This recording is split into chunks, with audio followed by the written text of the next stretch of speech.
Jangan bagi baby bawah 6 bulan air masak kalau tak nak baby mati. Walaupun air itu adalah air yang ditapis ataupun air yang mengalami proses penyulingan tahap teknologi tertinggi, dah dibacakan Yasin ke, tetapi untuk bayi bawah 6 bulan diberikan air masak berisiko untuk menyebabkan kematian. Bagaimana ia boleh berlaku? Apabila bayi bawah 6 bulan diberikan air masak, apa yang terjadi adalah sel-sel dalam tubuh bayi akan mengalami satu situasi di mana cecair ataupun kandungan cecair melebihi daripada keperluan. So pada ketika ini kandungan garam dalam tubuh badan bayi akan menjadi cair. Bila keadaan ini berlaku, bayi mengalami risiko menghadapi satu situasi yang kita sebut sebagai keracunan air. Satu keadaan yang sangat bahaya di mana bayi boleh mengalami sawan walaupun bayi tak demam. Kalaulah ada yang kata, oh tengah musim panas ni, tak apa, bagi air masak sikit je, 1 ounce 2 ounce. Kalau sayang anak, tolong jangan beri, terutama untuk bayi berusia 6 bulan ke bawah. 6 bulan ke atas tiada isu, tapi 6 bulan ke bawah sangat bahaya. Jadi kalau nak beri susu ibu, beri je lah susu ibu. Kalau hampa ni memang beri susu formula, beri je lah susu formula. Mesti ada yang tanya, habis susu formula tu tak masak ataupun bancung air masak ke kan?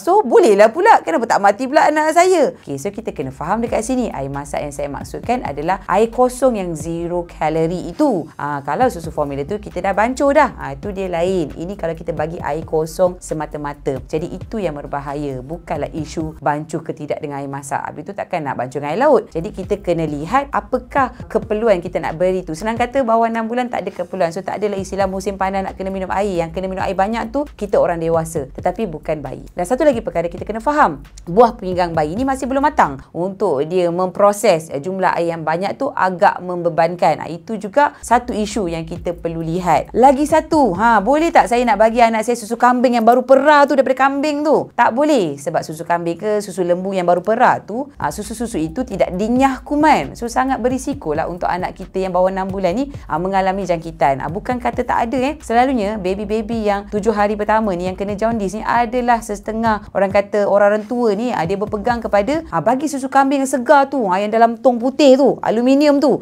itu bagus untuk turunkan kuning. Hati-hati, satgi nak turunkan lain, lain pula jadi. Sebab itu memang sangat bahaya, sangat berisiko untuk bayi kita mengalami jangkitan daripada susu yang tidak mengalami proses pempasturan yang betul. Tapi boleh tak kita nak bagi susu fresh milk yang dalam kotak tu? So tidak boleh juga jawapannya, kerana kandungan susu tersebut kurang daripada pelbagai faktor, terutama daripada segi zat besi. Jadi kalau tak ada pilihan sangat, kita dah cuba bagi susu ibu, lepas tu susu ibu pula ada masalah, mak pula ada masalah kesihatan, dah cari ibu susuan, the last option adalah susu yang telah dirumuskan khas untuk bayi 6 bulan ke bawah. Jadi janganlah pandai-pandai pergi perah susu lembu ke susu kambing ke, atau pergi beli susu yang dalam kotak yang kita pula minum. Tak sesuai untuk bayi bawah 6 bulan. Mak-mak yang terpaksa bagi baby air sirap, air teh, betul, memang ada mak-mak yang tak mampu nak beli susu formula, so mereka bancur air susu pekat pada anak kita. Alhamdulillah panjang umur juga anak mereka kan. Tetapi akan ada isu yang ke depan, iaitu biasanya berlaku daripada segi kebantutan. Dan of course ia akan memberikan kesan kepada perkembangan otak anak tersebut. So kalau kita lihat, biasanya berlaku dalam kalangan ibu-ibu yang susah, ibu-ibu yang mengalami masalah keuangan, dan mereka melakukan keadaan-keadaan ini, masalah kebantutan memang akan berlaku kepada anak-anak mereka. Madu boleh tak bagi anak? Kan makanan sunnah. Sebenarnya kalau madu, kurma hanyalah sekadar untuk kita membuat tahnik, sekadar calik sahaja untuk merangsang deria ataupun reseptor yang ada dekat dalam mulut bayi, bukan untuk diberikan secara berlebihan. Sebab pemberian madu untuk bayi bawah 1 tahun adalah sangat-sangat bahaya, di mana bayi juga boleh mengalami keracunan toksik daripada madu tersebut.